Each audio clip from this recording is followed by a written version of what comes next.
Hey everyone, this is a review of the GoTrax GXL V2 electric scooter. I've had this thing for a year. I'm going to tell you what I like about it and what I don't like about it.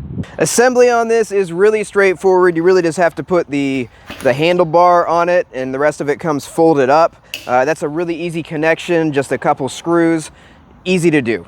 The controls on this are really straightforward. You just got your go button. This runs the front hub motor. Then you've got your mechanical brake, which acts on the back rear wheel. You've got your bell, and you've got your on-off button here. It displays your speed in up to the 1/10 of a mile per hour, and it gives you a battery gauge right here.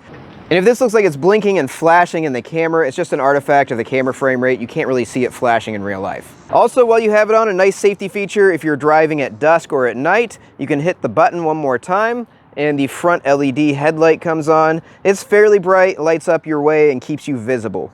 When you're ready to stop, you've got a kickstand on this side. Let's kick it down. Easy to use. To fold the scooter up, you just pull out this knob and pull down the lever, then fold it, and it clicks in here in the rear fender. Now, initially from the factory, this was John adjusted right. There are 2 screws in here. You can move it forward and backwards, and this would not lock in from the factory. But after adjusting it, it holds up just fine. To release it, you just push it down a little bit, hold the fender back, and pull up.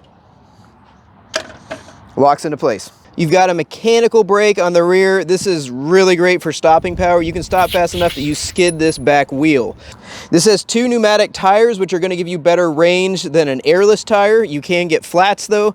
You pump these up to 50 PSI, and they give you a pretty good ride. For charging it, you've got a protected cover over the port right here. You just use their included charger. It takes about 3.5 to 4 hours if you've completely exhausted the battery.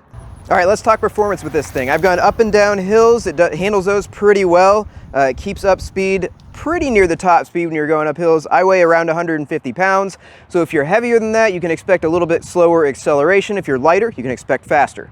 Range on this thing is a claimed 12.5 miles per hour, but that's probably not running at the top speed. It's probably running continuously without braking, and it's probably running on flat ground. So I did none of those on my range testing. Initially, when I got this, it would do 5 to 5.5 miles on it, depending on how well I had pumped up the tires beforehand. After a year, it gets about 4 to 4.5 miles range on that. That's going up and down hills with like a 200-foot elevation change over the course of the battery life when I'm running it.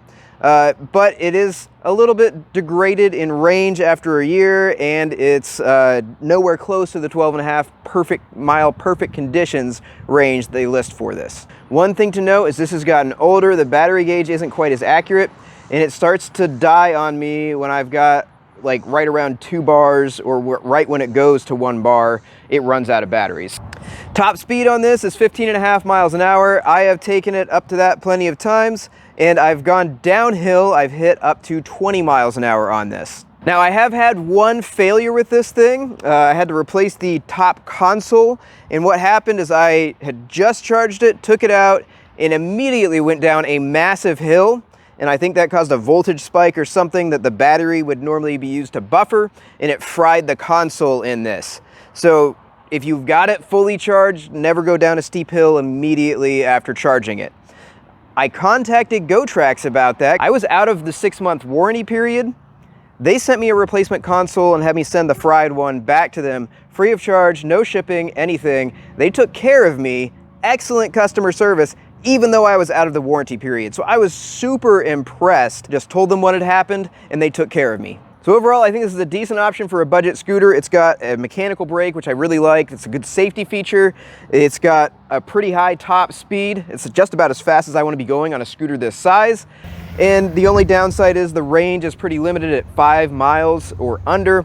It's not the 12.5 miles they claim. You're really going to have to optimize all your conditions to get anything over 5 miles.